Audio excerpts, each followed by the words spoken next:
Olá, meu amigo, minha amiga, sejam bem-vindos ao nosso Portal do José, iniciando o nosso primeiro encontro dominical, nesses tempos em que pessoas como vocês, que estão observando com atenção os acontecimentos na nossa realidade e fora do nosso país também, estão se deparando com uma série de interrogações. Mas você não está sozinho, você não está sozinha.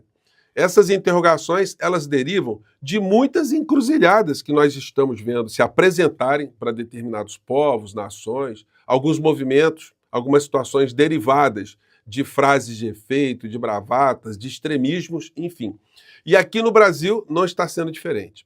Mas aqui nós temos uma peculiaridade que parece ser uma coisa sui generis. É a permanente luta entre a civilização e a barbárie. Isso não é exagero.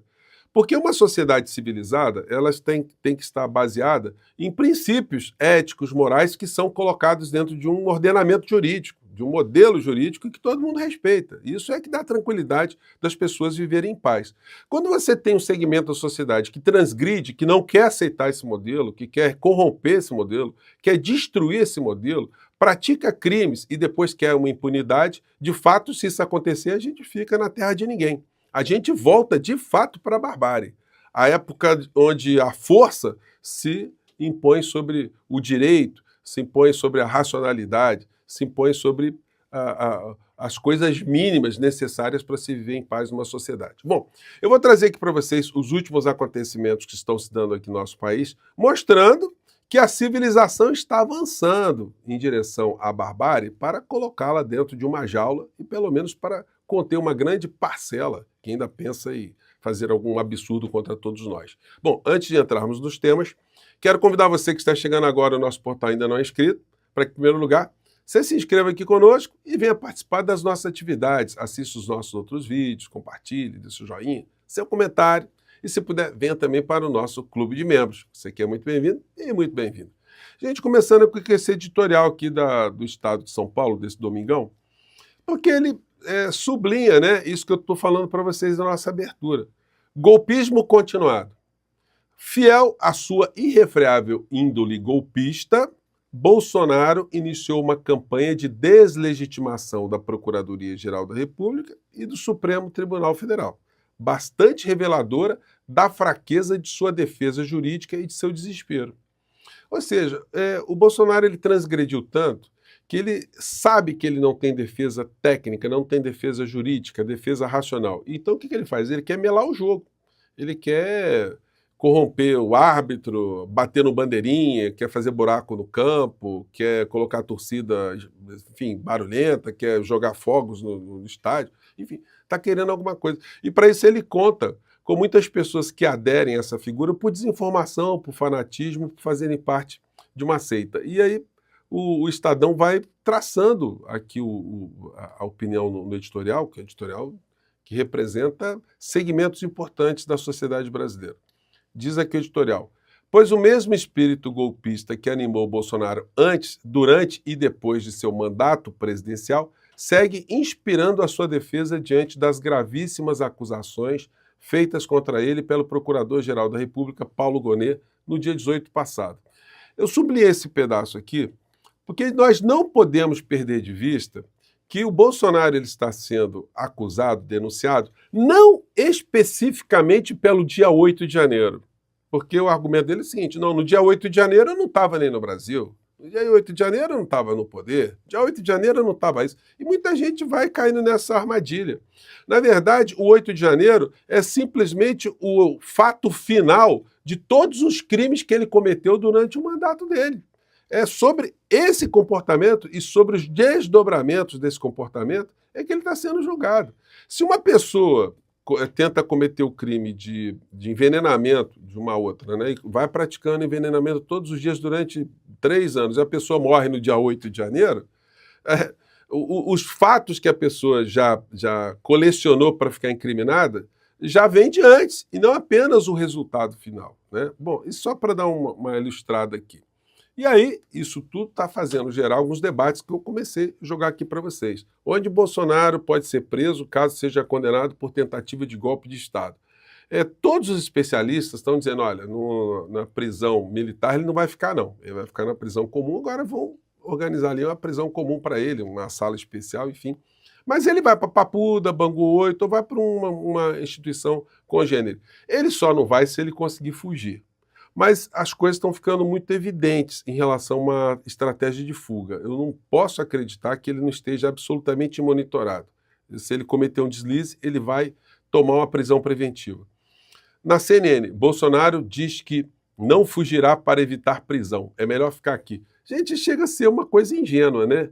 O jornalista perguntar para ele, mas, presidente, o ex-presidente, o senhor vai fugir ou o senhor prefere ficar preso? Claro que o cara vai dizer, não, eu não vou fugir. Porque se ele dissesse agora que tem intenção de fugir, ele dava um motivo para a decretação da prisão preventiva. Então a pergunta chega a ser ingênua, né, nesse tipo de reportagem aqui da CNN.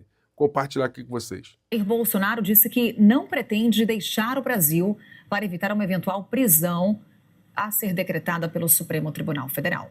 E se você perguntar para o Fernandinho Beiramar, lá na penitenciária que ele tiver, né? Fernandinho Beiramar, você tem intenção de fugir daqui? Imagina só, um jornalista perguntando para ele lá dentro, ou o diretor da penitenciária, você tem intenção de fugir daqui? Bom, vamos lá. Eu entendo que é melhor eu ficar aqui. O mês que vem faço 70 anos de idade.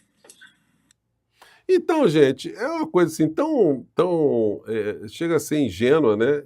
Terem perguntado isso para um criminoso, se ele quer fugir ou se ele não quer fugir, né?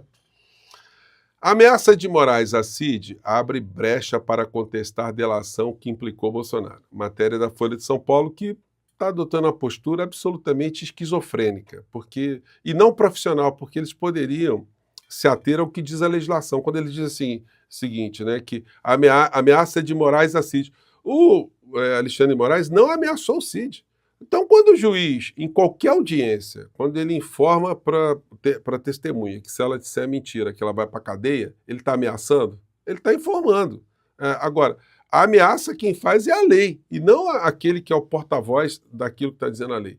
Então, se alguém se propõe a fazer uma delação premiada, ele tem a obrigação de dizer a verdade, ele não pode querer ludibriar o juiz. E o juiz tem que dizer para ele, olha, se você tentar me ludibriar, a delação premiada ela perde o efeito e só volta para a cadeia. Então isso é ameaça. Então isso está sendo utilizado por essa gente inescrupulosa com muita efervescência, né? Eles acham que, olha, está tudo viciado. Estão tentando melar o jogo, como foi dito aí no começo do editorial do Estadão. Aí eles vêm com essa aqui, evidências golpistas embasam denúncia contra Bolsonaro e estreitam margem para divergência. Então, eles dão uma cravada aqui e dão outra cravada acolá. Eles dizem, olha, tem gente que está dizendo que a coisa está complicada, mas, por outro lado, evidências golpistas, tarará, tarará, tarará. Então, comportamento meio esquizofrênico, né, que não ajuda a informar ninguém no final da história. Agora, para complicar e, de repente, dar uma demonstração para todos nós que alguns governantes eles funcionam como títeres. Títeres é o marionete, é o fantoche, de ter determinados interesses transnacionais, de interesses de outras nações. A gente tem o que está acontecendo na Argentina, que nos deve servir como grande alerta, porque se a gente der espaço aqui no Brasil, a gente cria espaços para essas criaturas, esses psicopatas, esses vigaristas, esses fraudadores. O Milei, ele está sendo processado na Argentina por um crime que ele cometeu, né? Ter ajudado a dar uma fraude ali gigantesca em muitas pessoas espalhadas no mundo inteiro. Só que ele é tão cara de pau e ele tem uma convicção que o sistema na Argentina está protegendo, que ele viaja e vai para o encontro da extrema-direita e ainda ataca o Brasil, ataca o sistema eleitoral brasileiro, falando coisas como essa aqui. Eu acho que dá para pegar na legenda. Mediante la pauta pública. Hablo de las múltiples ONGs que viven de nuestros impuestos, de los subsidios a la cultura para producir propaganda. Y aquí en Estados Unidos, por supuesto, el escándalo de USAID, que destinaba millones de dólares de los pagadores de impuestos a financiar desde revistas y canales de televisión a fraudes electorales como en Brasil o gobiernos con aspiraciones discriminatorias como el de Sudáfrica. Então, olha só, o cara chega e faz um ataque dizendo que teve interferência internacional na nossa eleição, vinda do CEPAC. Agora, ele é chefe de Estado. Então, o governo brasileiro tinha que tomar uma atitude em relação a esse criminoso, esse vigarista, esse bandido. Tinha que fazer alguma coisa, né? Vamos ver aí como é que a diplomacia do Brasil reagirá a isso. E ele coloca uma coisa surreal no meio dessa história, né? Que na África do Sul está tendo uma discriminação agora contra os brancos. Os brancos agora estão sofrendo discriminação racial na África do Sul, enfim, vem com essa viagem toda. Bom, mais adiante a gente tem isso aqui. O Dudu Bananinha foi mencionado lá nos Estados Unidos pelo Donald Trump. Isso aí virou um troço para o bolsonarismo. Olha, o Trump falou o nome do papai. O Trump falou o meu nome. E foi isso aqui, foi alguns segundos, né? Bolsonaro of Brazil, the Chamber of Deputies. Thank you. Thank you. Mas não foi só isso. O Trump citou todos os estrangeiros que estavam lá, de extrema-direita, que estavam nesse encontro.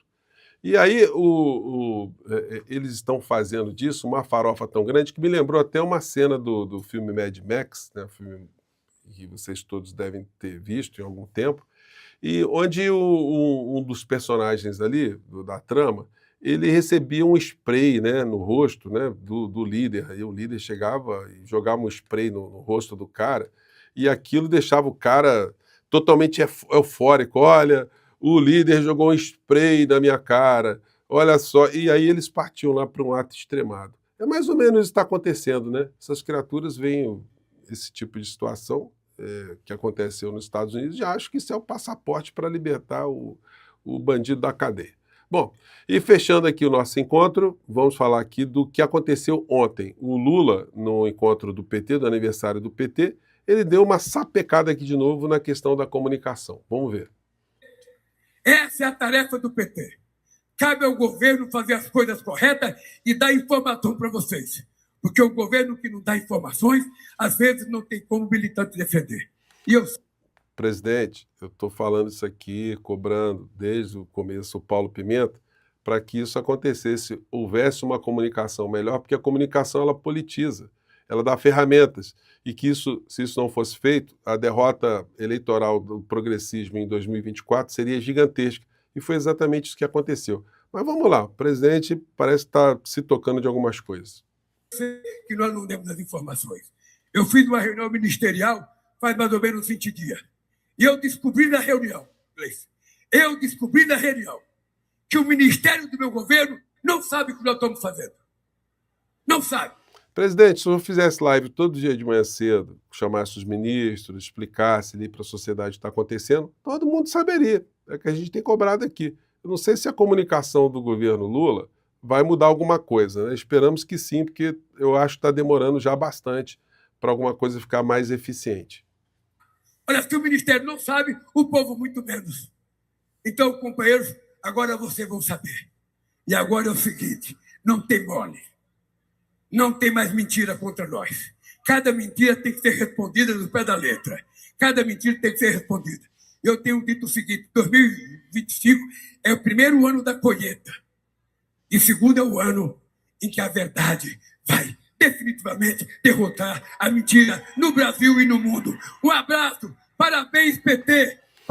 Então foi isso, gente. É impossível a gente conseguir vencer a barbárie sem comunicação, sem apresentar fatos, sem apresentar interrogações, provocar reflexões. É por isso que eu estou aqui, é nisso que eu acredito, é por isso que eu tenho feito aí bastante barulho por todos os cantos juntos com vocês, né? Mais tarde a gente volta. Um grande abraço, até lá. Tchau!